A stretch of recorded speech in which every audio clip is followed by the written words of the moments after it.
Якутское традиционное лоскутное шитье переживает свое второе рождение. Оно давно перестало быть чисто утилитарным, а превратилось в вид художественного творчества. Народные мастерицы Якутии представляют свои творческие работы в технике лоскутного шитья по всему миру на разнообразных фестивалях и выставках. На выставке, которая представлена в Национальной библиотеке республики, можно увидеть работы мастеров в технике лоскутного шитья из Усть-Алданского района. Эта работа, она очень теплая, она разнообразная, она раскрывает многие наши грани нашего народа.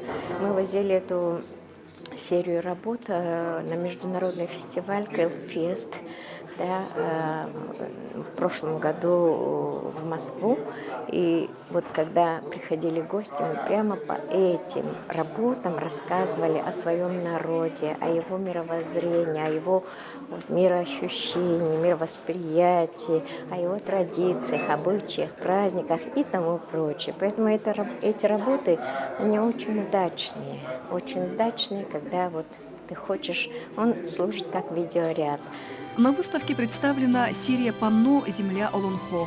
В работах ярко выражены характерные черты мировидения, мировосприятия, национальные особенности культуры, традиции и эстетического вкуса якутов. Меня, как историка, вызвал интерес произведения Логуновой «Башня Якутского острога». Вот. Ну, башня Якутского острога-то знают, это у нас экспонируется в старом городе, так? Это копия.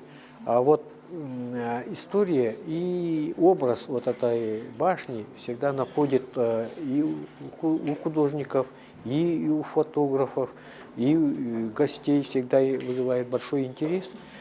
Дело в том, что этот острог, он является историческим памятником и в то же время и логотипом для многих организаций, учреждений, общественных тоже организаций. Так что наша башня историческая вызывает вот такой неподдельный интерес для всех. Работа творческого объединения «Узоры Мюррю» будут представлены на выставке в Национальной библиотеке республики с января по март месяц. Наталья Колесова, Илья Жараев. Новый день.